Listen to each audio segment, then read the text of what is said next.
Reading. Listen and practice. When I was a child, life was never easy. I was born in a small village where people survived through farming and hard work. My father was a simple farmer who worked from sunrise until sunset, and my mother was a housewife who spent her days taking care of our family. We were 8 children living together in a tiny old house made of mud bricks. Poverty followed us everywhere. Sometimes we did not even have enough food, and buying new clothes was considered a luxury. Yet, despite all the difficulties, my parents filled our home with love, kindness, and hope.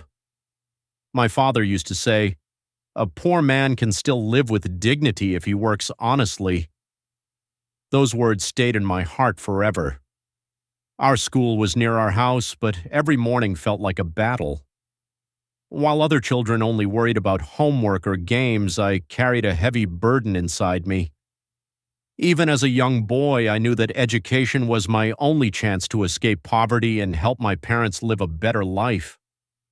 I promised myself that one day I would become successful and reward them for all the sacrifices they made for us. Life at school was not easy either. Before classes, I often helped my father in the fields. After school, while other children played football or relaxed, I worked. Sometimes I guarded the sheep for hours under the burning sun. Other times I brought grass for the animals, fed the cows, carried water, or helped during harvest season. My hands became rough at a young age, and my body was always tired.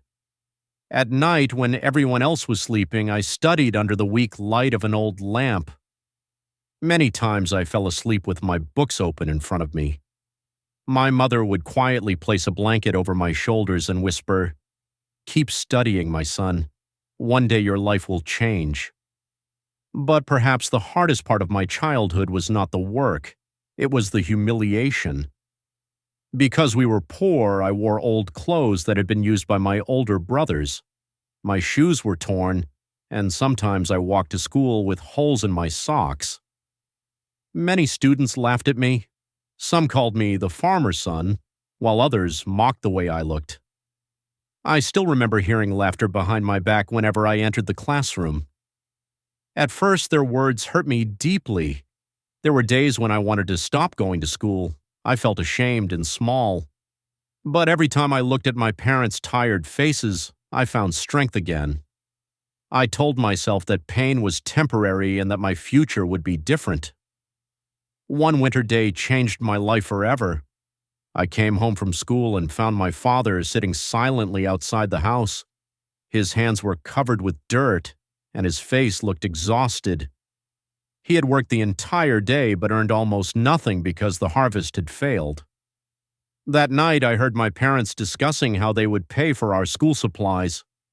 My mother suggested selling her jewelry, the only valuable thing she owned. I cried silently in bed that night. At that moment, I made a decision. I would study harder than anyone else.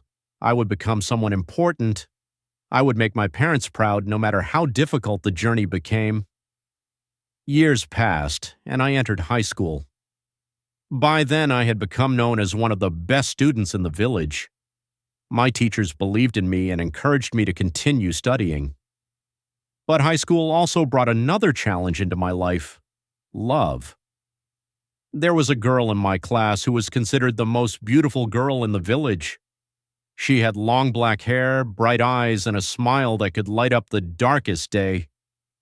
Every boy admired her, but I admired her differently. I truly loved her. For months, I was too shy to speak to her. But one afternoon after school, I gathered all my courage and walked beside her on the road home.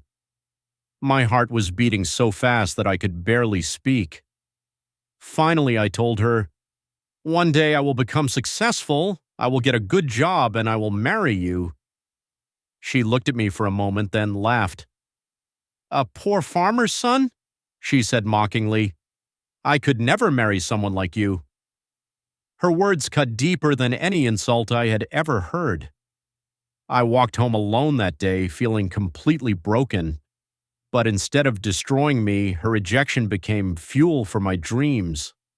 I promised myself that I would prove to everyone that poverty does not define a person's future. After high school, I received a scholarship to study medicine in the city. Leaving my village was one of the hardest moments of my life.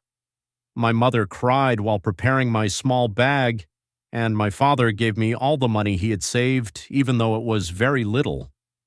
"Don't worry about us," he told me. "Just focus on your studies." Medical school was incredibly difficult. I faced many struggles. Sometimes I could not afford proper meals. I worked part-time jobs to survive while studying day and night. There were moments when I felt exhausted and wanted to give up. But every time I thought about quitting, I remembered my parents working in the fields under the hot sun. Their sacrifices gave me strength. Little by little, my hard work began to pay off. Years later, I graduated as a cardiologist.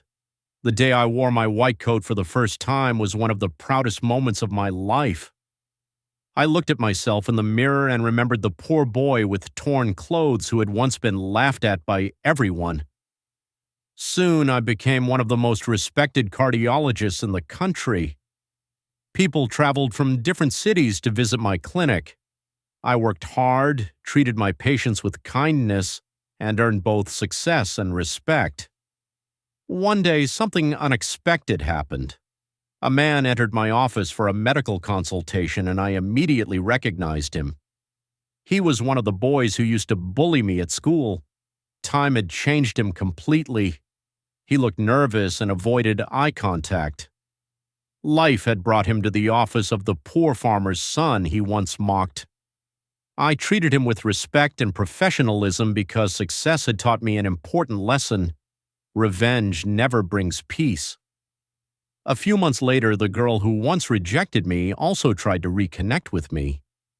She told me how proud she was of my achievements and hinted that she regretted her decision. But it was too late. I no longer needed the approval of people who had looked down on me. My heart had grown stronger and my life had moved forward. The happiest moment of my life came when I bought my parents a beautiful big house. I will never forget the tears in my mother's eyes when she entered it for the first time. My father walked slowly through the rooms in silence, touching the walls as if he could not believe it was real. "This is your house now," I told them. For the first time in their lives, they could rest without worrying about money or hardship. Today I am rich and successful, but I never forget where I came from. I still remember the dusty roads of my village, the sleepless nights, the insults, and the sacrifices. Those difficult moments shaped the person I became. Life taught me that being poor is not a shame. The real shame is giving up on your dreams because of fear or the opinions of others. If you have a dream, protect it with all your strength. People may laugh at you, reject you, or try to make you feel small, but never let their words define your future. Work hard, believe in yourself, and stay patient. Success does not come overnight, but with determination and perseverance, even the poorest child can rise and achieve greatness.